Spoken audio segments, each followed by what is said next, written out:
tous et bienvenue dans cette nouvelle émission de Jeux Actu, votre rendez-vous entièrement consacré à l'univers du jeu vidéo. Aujourd'hui, nous sommes sur les quais de Seine, juste en face du musée du Quai Branly, pour l'exposition Photoquai 2011, où vous pouvez contempler pas moins de 400 œuvres issues de 46 photographes différents. C'est dans ce décor coloré que je vais vous résumer le sommaire de cette émission. Les tests de Skylander, Ratchet & Clank, All for One et Spider-Man aux frontières du temps. Vous allez, j'en suis sûre, passer un excellent moment. Mais tout cela, ça commence juste après le résumé de l'actualité de la semaine. C'est Zap Actu et c'est tout de suite.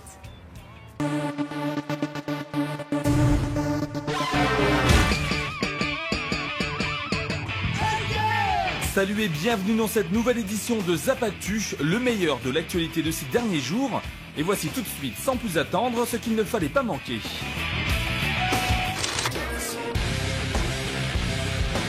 Alors que l'édition 2011 du Paris Games Week s'est terminée il y a quelques jours, les organisateurs nous dévoilent déjà les chiffres de fréquentation.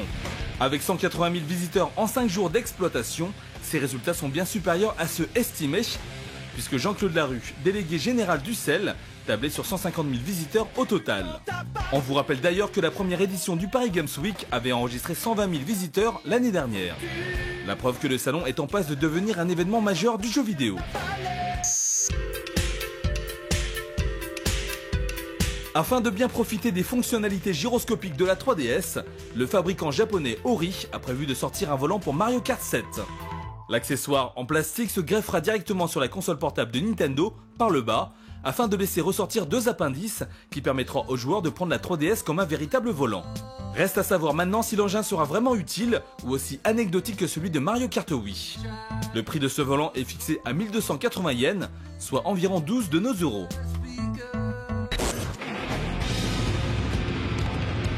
On en sait un peu plus sur Grand Slam Tennis 2, le jeu de tennis d'Electronic Arts, qui fait suite à l'épisode sorti sur Wii il y a 2 ans déjà. Prévu sur Xbox 360 et PlayStation 3, le jeu nous permettra de prendre le contrôle des plus grands joueurs du circuit, tels que Novak Djokovic, Roger Federer, Rafael Nadal, John McEnroe, Michael Stich, Justin Henin, Chris Evert ou bien encore Martina Navratilova. Des graphismes remaniés en haute définition par rapport à la version Wii. L'un des principaux intérêts du jeu sera bien évidemment la compatibilité avec le PS Move, tandis que Kinect n'est pas prévu.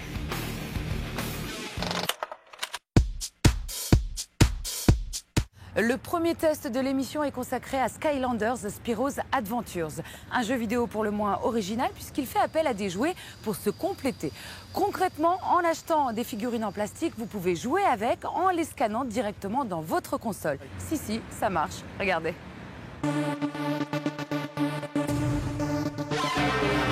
Hey, Jill, snap out of it.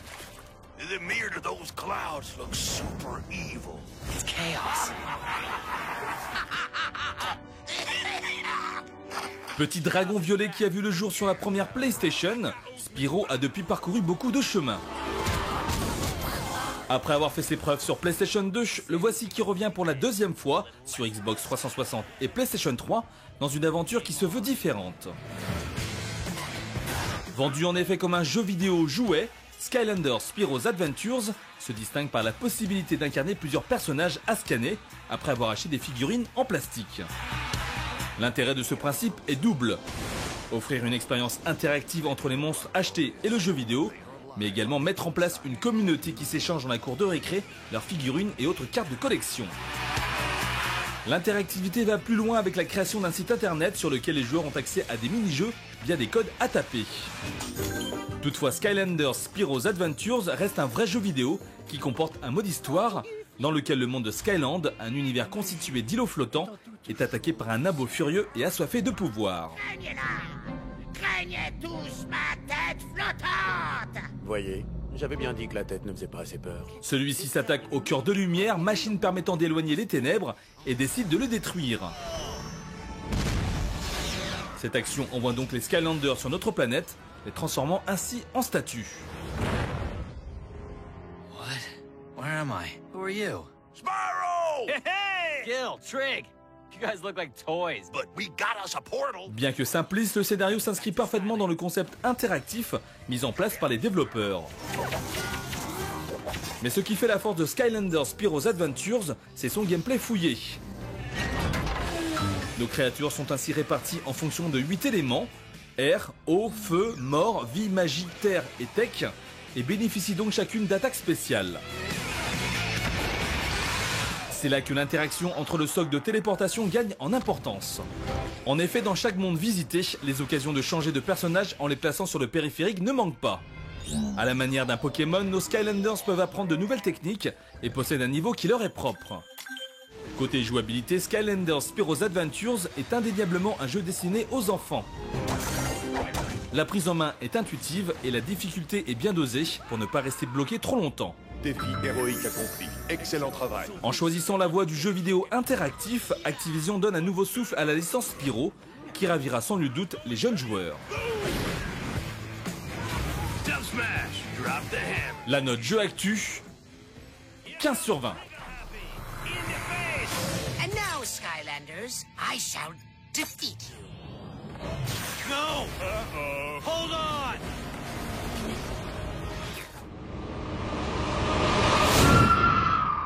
Moins inspiré mais assez sympa dans son genre, Ratchet & Clank All for One tente à nouveau une percée sur PlayStation 3 en mettant en avant la coopération. En effet, car en plus de Ratchet, on pourra utiliser d'autres personnages emblématiques comme Quack ou encore le docteur Nefarious. Tout un programme, regardez.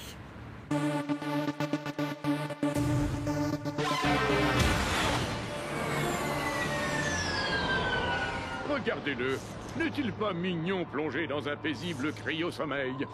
Série phare des consoles Sony, Ratchet & Clank est de retour une nouvelle fois sur PlayStation 3, avec cette fois-ci une grosse part de coopération.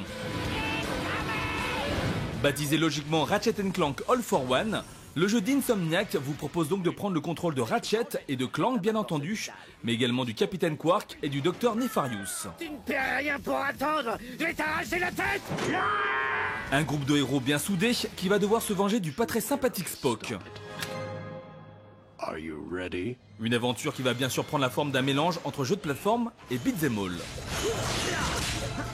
Malgré sa dimension multijoueur, Ratchet & Clank All for One a également été conçu pour être jouable à un seul joueur. Un choix qui se révélera très vite problématique, tant l'intelligence artificielle peine à faire progresser le deuxième joueur correctement. Je te cours, Ratchet. La faute à de nombreux bugs de pathfinding et à des coéquipiers qui adorent sauter dans le vide bêtement. Je pense avoir besoin de réparation. Sans oublier une caméra qui met trop de temps à se recadrer et cause donc de nombreuses erreurs durant les sauts. Tiens-toi prêt, Ratchet. Finir l'aventure en multijoueur apparaît donc vite comme la solution ultime. Heureusement, Ratchet & Clank All for One est très convaincant sur ce point, avec un gameplay vraiment pensé pour l'expérience à plusieurs. Vous savez quoi, je commence à me plaire ici. Et maintenant, je peux le tuer? Non. En effet, de nombreux mécanismes à débloquer et autres corniches inaccessibles demandent l'appui de vos coéquipiers. Par exemple, certaines portes nécessitent d'activer plusieurs interrupteurs en même temps, et des plateformes éloignées ne peuvent être rejointes qu'avec le fameux ASPI propulseur. Ce dernier permet de projeter son coéquipier au loin afin de lui donner la possibilité d'être rejoint d'un petit coup de grappin. Je sens que ça va me plaire. Une arme amusante qui sera aussi la source de projection pas vraiment volontaire. Enfin, il est également possible de diriger ensemble ses attaques contre un même ennemi afin d'augmenter les dégâts reçus. Un côté action qui passe par un arsenal assez conséquent, allant du pistolet au lance-roquettes. Active plusieurs fouets pour libérer une explosion d'énergie et étourdir les ennemis proches. Malheureusement, le choix est assez compliqué, tant le menu circulaire se montre imprécis. Un petit bémol qui n'empêche pas le jeu de se montrer vraiment agréable à jouer, notamment grâce à ses situations variées et un humour omniprésent. Qu'est-ce que vous fabriquez là-haut? Hé! Salut, petite! Tu pourrais nous faire descendre? Comptez sur moi, Lombax. La note jeu actu, 15 sur 20.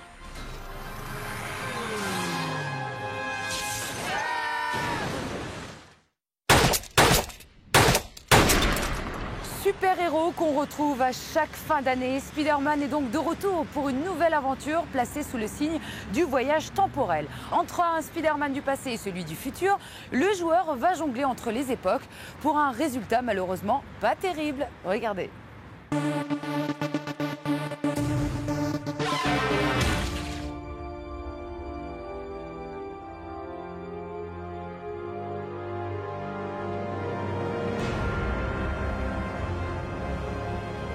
Après un Spider-Man Shattered Dimension plutôt convaincant, Binox Studio revient donc dans l'univers tournant autour de Peter Parker, dans Spider-Man aux frontières du temps. Reposant comme son nom l'indique sur des paradoxes temporels et autres manipulations du temps, le jeu commence dans le futur avec Spider-Man dans sa version 2099, qui réalise que Alchemax, l'entreprise dans laquelle il travaille, vise à modifier le cours du temps pour mieux dominer le monde de 2099.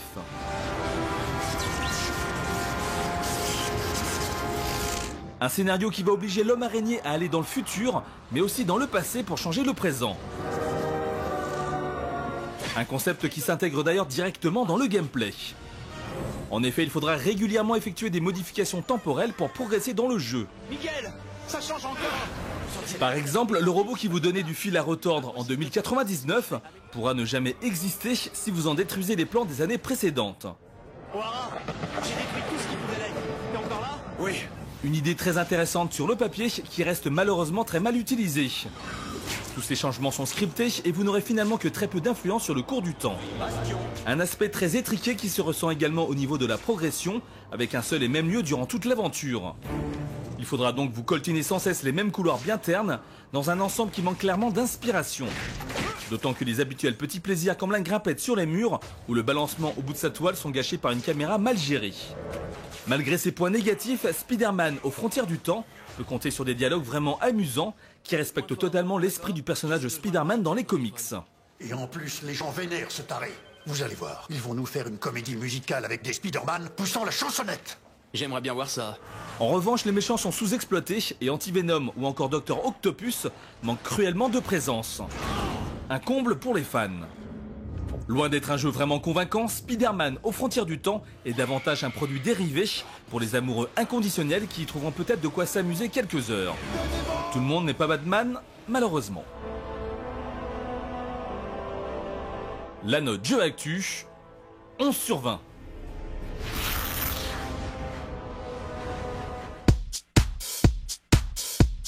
Jeux Actu, c'est terminé pour aujourd'hui. Merci encore de nous avoir suivis. J'espère que vous avez passé un bon moment en notre compagnie. Je vous retrouve la semaine prochaine pour une nouvelle émission avec plein de nouveautés. En attendant, n'hésitez pas à vous rendre sur notre site internet jeuactu.com pour obtenir toutes les dernières infos du jeu vidéo en temps réel, sans oublier nos réseaux sociaux, histoire de gagner tout plein de cadeaux. À la semaine prochaine. D'ici là, prenez soin de vous, mais surtout, amusez-vous bien. Ciao, ciao.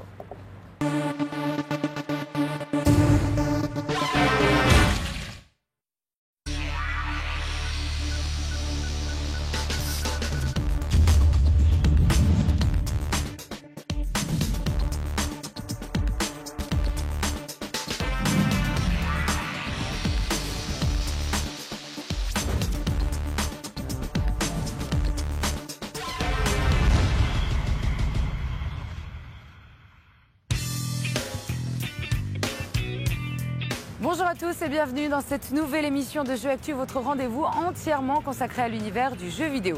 Aujourd'hui, nous sommes sur les quais de Seine, juste en face du musée du Quai Branly, pour l'exposition Photoquai 2011, où vous pouvez contempler pas moins de 400 œuvres issues de 46 photographes différents. C'est dans ce décor coloré que je vais vous résumer le sommaire de cette émission. Les tests de Skylander, Ratchet & Clank, All for One et Spider-Man aux frontières du temps. Vous allez, j'en suis sûre, passer un excellent moment.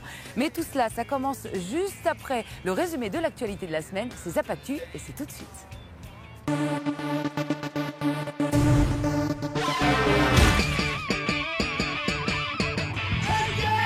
Salut et bienvenue dans cette nouvelle édition de Zap Actu, le meilleur de l'actualité de ces derniers jours. Et voici tout de suite, sans plus attendre, ce qu'il ne fallait pas manquer.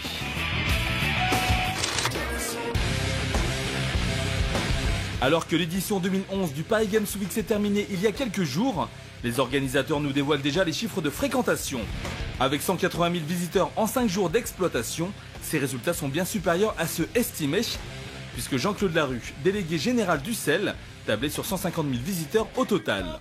On vous rappelle d'ailleurs que la première édition du Paris Games Week avait enregistré 120 000 visiteurs l'année dernière. La preuve que le salon est en passe de devenir un événement majeur du jeu vidéo. Afin de bien profiter des fonctionnalités gyroscopiques de la 3DS, le fabricant japonais Ori a prévu de sortir un volant pour Mario Kart 7. L'accessoire en plastique se greffera directement sur la console portable de Nintendo par le bas, afin de laisser ressortir 2 appendices qui permettront aux joueurs de prendre la 3DS comme un véritable volant. Reste à savoir maintenant si l'engin sera vraiment utile ou aussi anecdotique que celui de Mario Kart Wii. Le prix de ce volant est fixé à 1280 yens, soit environ 12 de nos euros.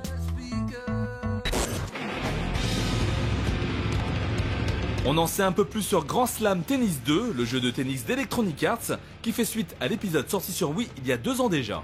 Prévu sur Xbox 360 et PlayStation 3, le jeu nous permettra de prendre le contrôle des plus grands joueurs du circuit, tels que Novak Djokovic, Roger Federer, Rafael Nadal, John McEnroe, Michael Stich, Justin Henin, Chris Evert ou bien encore Martina Navratilova. Des graphismes remaniés en haute définition par rapport à la version Wii. L'un des principaux intérêts du jeu sera bien évidemment la compatibilité avec le PS Move, tandis que Kinect n'est pas prévu.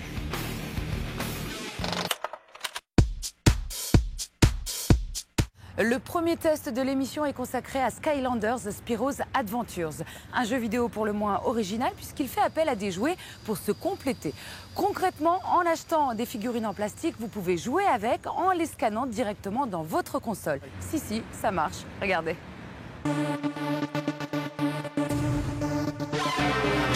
Hey, Jill, snap out of it. The mirror to those clouds looks super evil. It's chaos. Petit dragon violet qui a vu le jour sur la première PlayStation, Spyro a depuis parcouru beaucoup de chemin.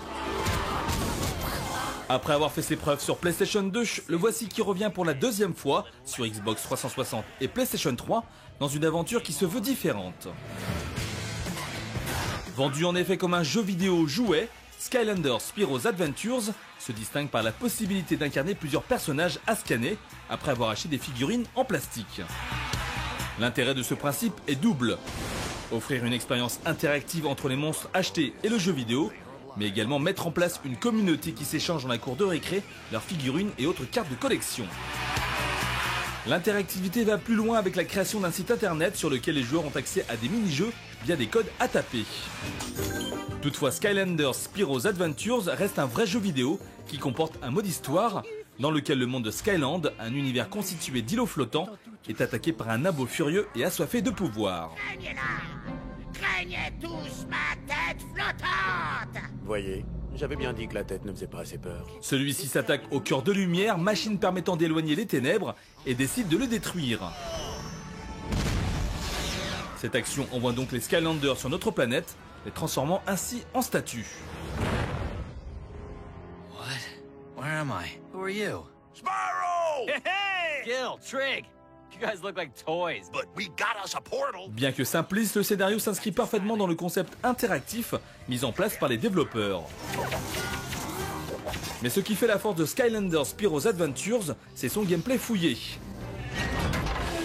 Nos créatures sont ainsi réparties en fonction de 8 éléments: air, eau, feu, mort, vie, magie, terre et tech, et bénéficient donc chacune d'attaques spéciales. C'est là que l'interaction entre le socle de téléportation gagne en importance. En effet, dans chaque monde visité, les occasions de changer de personnage en les plaçant sur le périphérique ne manquent pas. À la manière d'un Pokémon, nos Skylanders peuvent apprendre de nouvelles techniques et possèdent un niveau qui leur est propre. Côté jouabilité, Skylanders Spyro's Adventures est indéniablement un jeu destiné aux enfants. La prise en main est intuitive et la difficulté est bien dosée pour ne pas rester bloqué trop longtemps. Défi héroïque accompli. Excellent travail. En choisissant la voie du jeu vidéo interactif, Activision donne un nouveau souffle à la licence Spyro, qui ravira sans nul doute les jeunes joueurs. La note jeu actu, 15 sur 20. And now, Skylanders, I shall defeat you. No! Hold on!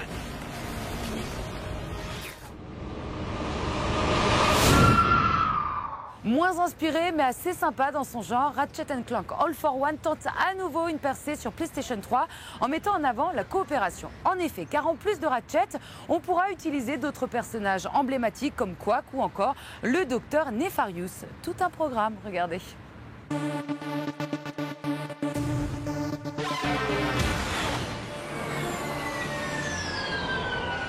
Regardez-le.